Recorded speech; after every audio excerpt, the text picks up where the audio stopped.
इस समय जिस तरह से युद्ध विराम हुआ है पाकिस्तान के साथ में, उसको लेकर पूरे देश में एक अलग तरह का माहौल बनता हुआ नज़र आ रहा है। कई लोग इसके समर्थन में भी हैं, तो ज़्यादातर जो लोग हैं वो ये कहते हुए नज़र आ रहे हैं कि भई जब पाकिस्तान पे अटैक कर ही दिया था, तो पूरे का पूरा बदला लेना चाहिए था और पीओके की जहाँ तक बात हो रही थी, उसको भी अपने हिस्से में मिला लेना चाहिए था। यानी कि अलग-अलग प्रतिक्रियाएँ लोगों की इस मामले पर सामने आ रही हैं और इस मुद्दे पर हमसे बात करने के लिए एक बार फिर राकेश मनचंदा जी जुड़े हैं। राकेश जी स्वागत है आपका। जी, आपका, अ, आपके दर्शकों का बहुत-बहुत धन्यवाद। आपने मुझे अवसर दिया है ये जी, बातचीत करने का। जी बिल्कुल और तो राकेश जी युद्ध विराम हो गया, आप लगातार खबरों में बने हुए देख भी रहे होंगे। आखिर इतनी जल्दबाजी में ये फैसला हुआ है, क्या पूरा का पूरा माहौल इसके पीछे आप देखते हैं कि क्या ये होना चाहिए था अभी और क्या ये नहीं होना चाहिए था? यानी पूरे मामले पर अगर आपके विचार जानना चाहें, तो आप क्या कहेंगे? देखिए, मेरे मेरे विचार जो हैं वो 90% जो जनता है, जो लोग हैं, जो ज़मीन जी, से जुड़े हैं, जो काफ़ी गुस्से में हैं, अपने आँसुओं को रोक कर के बैठे हैं। हुँ, उन पर जो मेरा ऑब्ज़र्वेशन है, उस पे आधारित हो सकती है। हुँ, और 4 दिन का जो युद्ध विराम रहा, उसके अंदर उसके बैकग्राउंड में जो एकदम बिल्कुल आसमान को छूने वाले जो ललकार रही हुँ, और जो जो जनता रही, उसके बीच में बहुत बड़ा गैप रहा। हुँ, मैं उन चीज़ों पे नहीं जाऊँगा क्योंकि काफ़ी चैनल उस चीज़ को एक्सेप्ट कर चुके हैं कि दोनों तरफ के मीडिया ने झूठ बोला। हुँ। और अच्छा अब मीडिया का अब ज़िक्र आपने अब किया मैं जी, जी। अब या हार हुई है, जीत हुई है, ये समझना मुश्किल हो रहा है, क्योंकि अगर जीत होती तो कम से कम वो 4 हमलावर जिनकी फ़ोटोग्राफ शायद घर-घर में पहुँचाई गई थी, आपके चैनल में भी शायद दिखाई होगी, मैंने आपको सुबह भेजी भी थी। जी। उन 4 हमलावरों को या तो ज़िंदा या मुर्दा वापस लाया जाता। हुँ, भई, पाकिस्तान ऑक्युपाइड कश्मीर का जो मामला है, जी। वो तो बचपन से सुन रहे हैं हम। जैसे छोटे बच्चे जो है एक साइकिल के लिए आपस में लड़ते हैं कि पापा ने साइकिल उसको दे दी, उसको नहीं दी, उसको छोटी दे दी, उसको बड़ी दे दी। तो हुँ, ये तो जायदाद का मामला है, लेकिन क्या हम कश्मीरियों से प्यार भी करते हैं? क्या हम मणिपुर के लोगों से प्यार करते हैं? क्या पाकिस्तानी अवाम की तरह बलूचिस्तान के लोगों से प्यार किया जा रहा है या सिर्फ़ उसकी ज़मीन पे कब्ज़ा किया जाना है जिससे कि बड़े-बड़े धनाढ्य हैं जैसे अडानी जी हैं, अंबानी जी हैं या आपके अमेरिका में बैठे हैं जो बिग चौकीदार जो इमर्ज कर गए हैं, हुँ, उनके हक में सब कुछ चला जाएगा। हुँ। तो मुझे लगता है अच्छा कि मीडिया के रो राकेश जी मीडिया के रोल को कैसे देखते हैं आप? मीडिया ने लगातार इसके ऊपर जिस तरह से कवरेज की है, बहुत ज़्यादा क्रिटिसाइज़ भी होना पड़ रहा है। कैसे देखते हैं पूरे मामले को आप? शर्मनाक रही है जी मीडिया की संचालन जो है।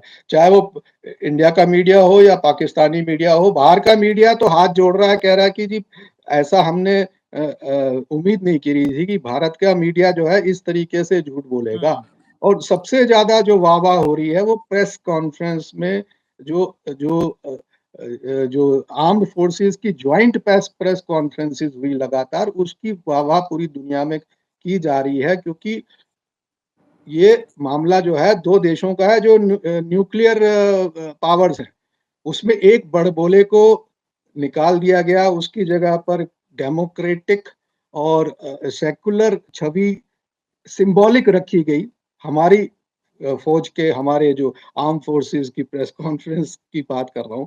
मैं जी। इसको मैं आपको सच्चाई बता रहा हूँ जो लोगों के दिलों में है, हो सकता है वो हिम्मत करके ना बोल पाएँ। हुँ, तो जो बड़बोलेपन को हटाया गया उसमें सीरियसनेस रही, लेकिन झूठ तो महाभारत के टाइम से चल रहा है युद्ध में कि भई अश्वत्थामा मारा गया, अश्वत्थामा मारा गया। लेकिन वो हुँ, युद्ध का जो था, वो युद्ध भी तो कश्मीर जैसी प्रॉपर्टी के रॉयल प्रॉपर्टी के लिए लड़ा गया था। और हुँ, उस उसमें लाखों लोग जो सामान्य नागरिक मारे गए थे, सामान्य सोल्जर्स मारे गए थे, लेकिन जो जो हक था, जो उसके राइट्स थे प्रॉपर्टी के, वो तो सिर्फ बंटवारा जो था वो तो रॉयल फैमिली के बीच में था। इसी तरीके हुँ, से ये कश्मीर का जो बंटवारा है, इसका यूटिलाइजेशन जो है वो अब अमेरिका भी करना चाहता है, चाइना भी हुँ, करना चाहता है, अडानी जी भी करना चाहते हैं। तो हुँ, और उसके साथ-साथ में इस्तेमाल जो है वो 90% लोगों का हो रहा है, इसलिए वो अपने आँसू रोक के बैठे हैं और वो हुँ, अपना गुस्से को भी बहुत रोक के बैठे हैं। हुँ। अच्छा ये बताइए राकेश जी, जिस तरह से पूरी इस प्रोसेस में अमेरिका जिस तरह से सामने आया और ये कहा कि भई हम तो चौधरी बन गए, हमने दोनों देशों को समझा दिया, लड़ाई हमने रुकवा दी और मध्यस्थता हमने कर दी। क्योंकि अमेरिका का रुख इस पूरे मामले के ऊपर आप कैसे देखते हैं? आपसे पहले लगातार बयानबाज़ी उनकी तरफ से होती रही और वो बयानबाज़ी भी इंडिया के पक्ष में ना होकर ज़्यादातर ऐसा लगा कि पाकिस्तान के पक्ष में है। अब चूँकि वो ये कहता हुआ नज़र आ रहा है कि भाई हमने बातचीत की इसलिए दोनों सीज़ फायर को मान गए, पूरा का पूरा मामला आपके हिसाब से कैसा है? देखिए जी 80 साल पुराना जो दुनिया का कहीं भी कोई व्यापार करे उसका जो मालिक है, डॉलर का मालिक है और जो बड़ा चौकीदार है, वो हुँ, अब खुल करके सामने आ रहा है। तो हुँ, बड़े चौकीदार की मौजूदगी जो है उसने अटैक किया है हमारे देश की सोवेरेनिटी पे और उसने अटैक हुँ, किया है कि हाँ, जो शिमला एकॉर्ड था। शिमला एकॉर्ड ये कहता है कि अगर 2 भाइयों में हिंदुस्तान-पाकिस्तान में झगड़ा होता है, तो वो दोनों ही मिल बैठ कर के उसका उसका बातचीत करेंगे। हुँ, अगर आप 2 भाई जब उनसे काम नहीं होता है, तो वो तारीख पे तारीख के लिए 30 साल, 40 साल, 50 साल, 60 साल तक चक्कर पे चक्कर अदालतों के काटते हैं या नहीं काटते?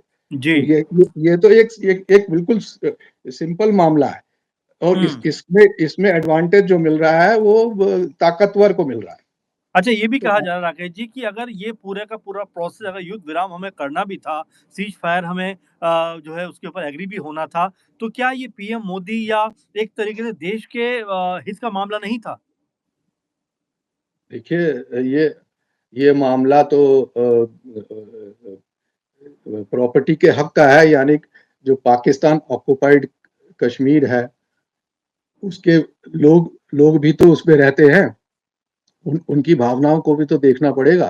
तो दोनों पार्टीज़ को शिमला अकॉर्ड में बैठ कर के उस पे बातचीत करनी चाहिए और ख़त्म करना चाहिए। हुँ, ये 40 साल, 50 साल बचपन से हम सुनते आ रहे हैं। हुँ, तो हुँ, इसमें अगर हम 10% लोगों की बात पर ही मध्यस्थता यानी मीडिएशन अलाउ करेंगे।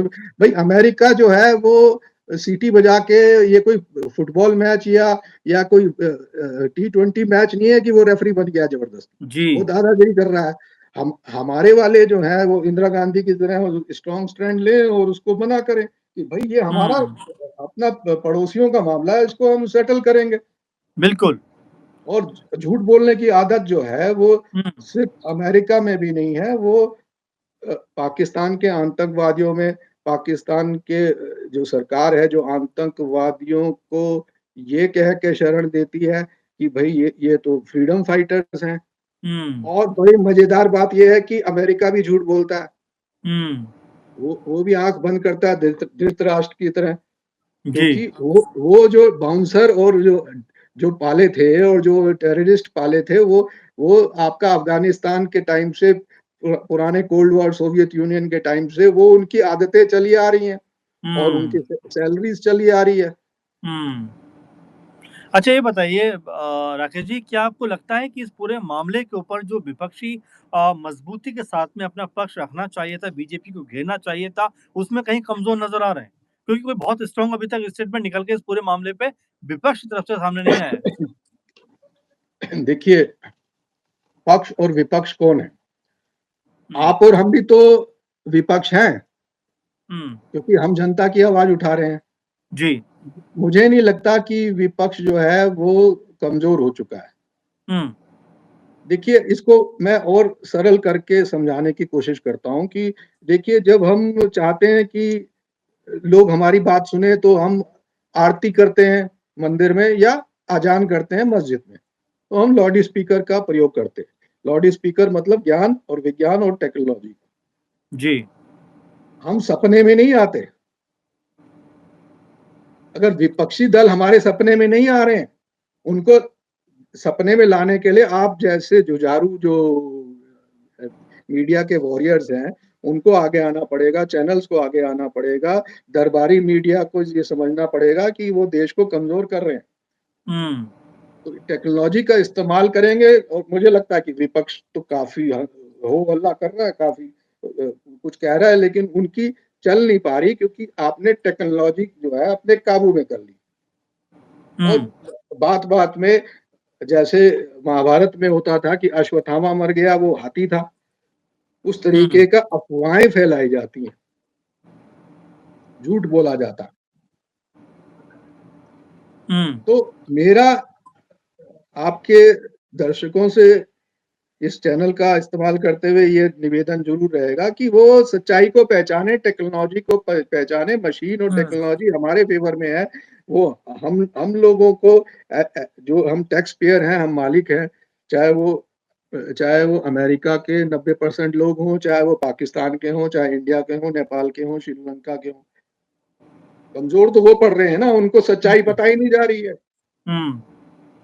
सच्चाई सच्चाई को परोस जी। के आपके सामने रखना, जनता के सामने रखना, ये इसके जी। लिए हिम्मत भी चाहिए और इसके लिए एक एक रुझान भी चाहिए और वो रुझान को गैप कर दिया गया।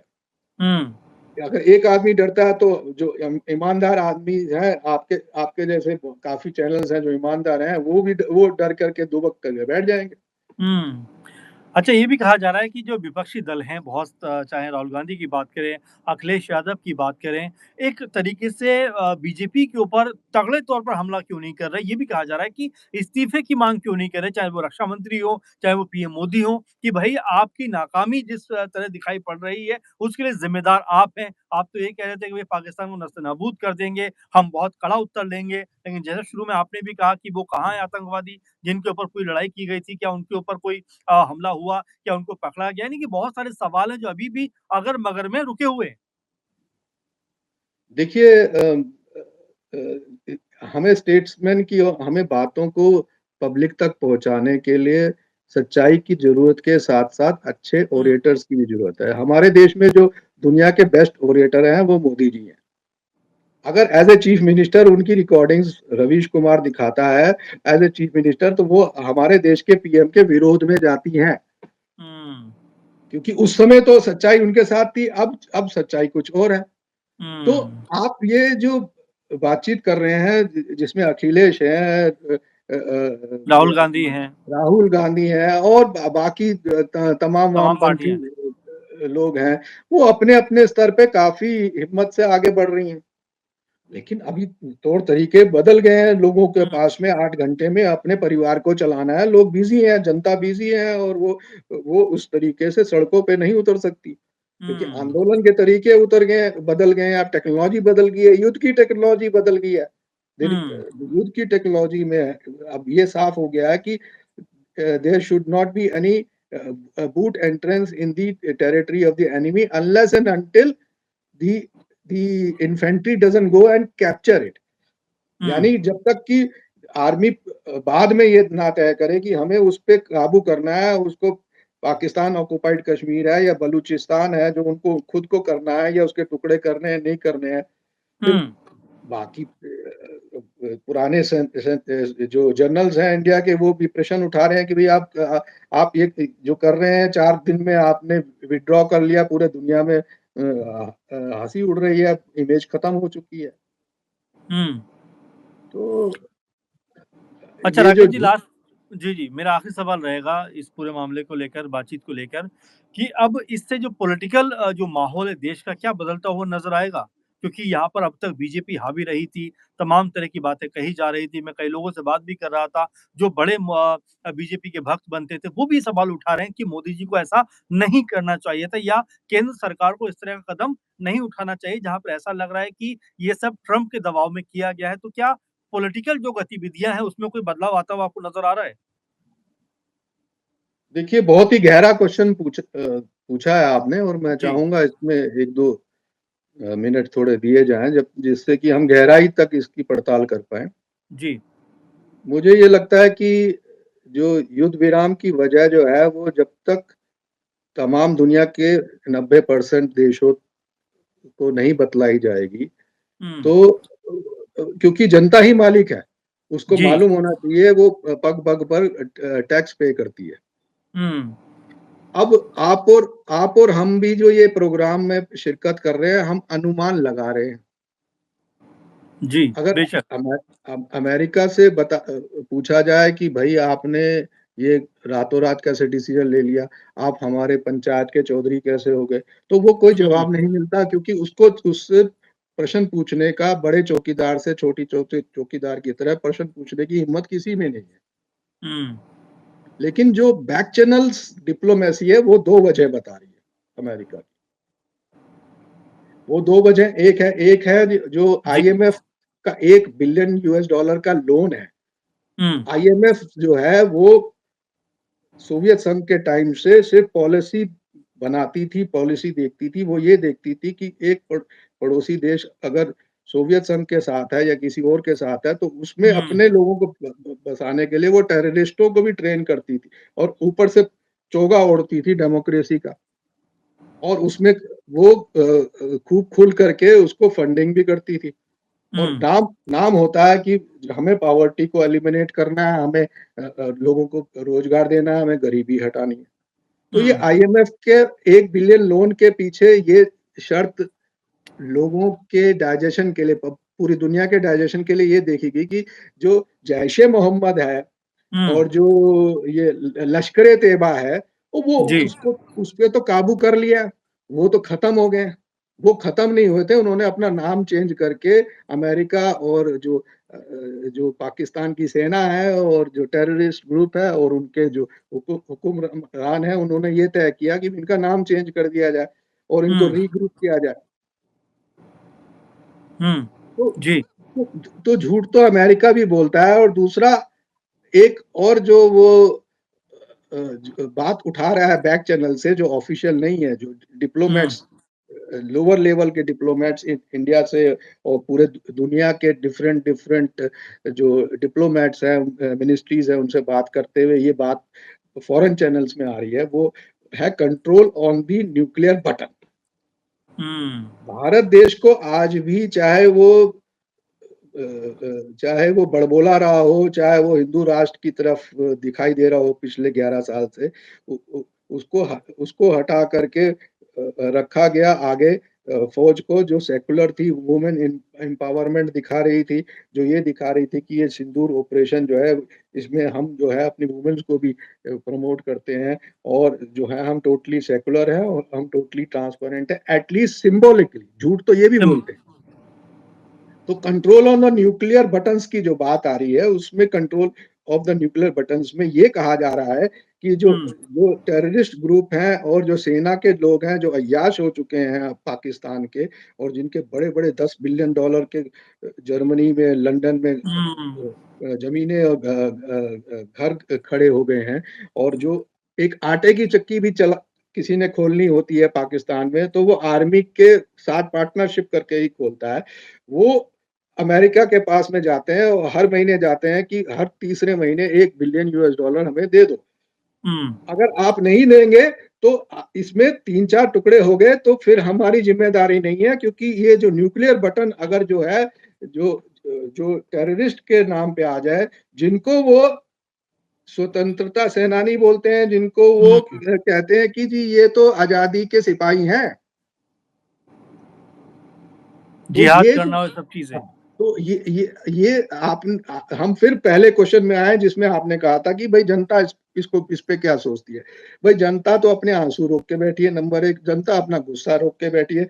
जनता के दिमाग में सीज़ फायर अभी तक नहीं हुआ क्योंकि वो चाहती है कि वो एट लीस्ट 4 जो जो आतंकी। टेररिस्ट थे, उनको या तो फांसी हो या उनको ज़िंदा लाया जाए या कुछ किया जाए हुँ, और जो वहाँ की जनता है वो ये सोचती है जो सरहद पार की है उसको बचपन से उसके दिमाग में डाल दिया गया है कि ये स्वतंत्रता सेनानी है। हुँ, तो जनता के दिमाग में तो युद्ध विराम हुआ ही नहीं है, सीज़ फायर अभी हुआ ही नहीं जब तक कि इसका फैसला ठंडे हुँ, दिमाग से नहीं होगा। जी, बिल्कुल राकेश जी, आपने बहुत सारे मुद्दों पे हमसे बात की और तमाम बातों का बेबाकी के साथ में आपने जिस तरह जवाब दिया है, क्योंकि अभी भी सवाल जस का तस है कि जो जिन आतंकियों ने पहलगाँव में हमला किया, निर्दोष लोगों की जान ली, क्या उनके साथ में जो बदला लेने की बात कही जा रही थी, क्या उनका कत्लेआम हुआ है, उनको मारा गया है या फिर अभी भी वो ज़िंदा हैं? क्योंकि लगातार जो कमेंट आ रहे हैं लोगों के, वो यही आ रहे हैं कि उन लोगों को पकड़कर जो कांग्रेस पार्टी ने भी कहा था कि उनको सज़ा दी जानी चाहिए। अभी भी इसीलिए जो राकेश जी ने कहा कि भई अभी इसको हम युद्ध विराम नहीं मान सकते। देश की तमाम जो कह सकते हैं जनता है, उनका ये मानना है कि पाकिस्तान को अभी सबक सिखाया जाना चाहिए। ऐसा सबक कि दोबारा पहलगाँव जैसा मामला ना हो सके। तमाम दर्शक हमारे साथ जुड़े, आपका इस पे क्या ओपिनियन है? ज़रूर हमें कमेंट करिए। राकेश जी आपका धन्यवाद, हमसे बहुत सारी जानकारी आपने साझा की। फिलहाल इस प्रोग्राम में इतना ही। आप सबका धन्यवाद। नमस्कार। जी, बहुत-बहुत धन्यवाद। जय हिंद।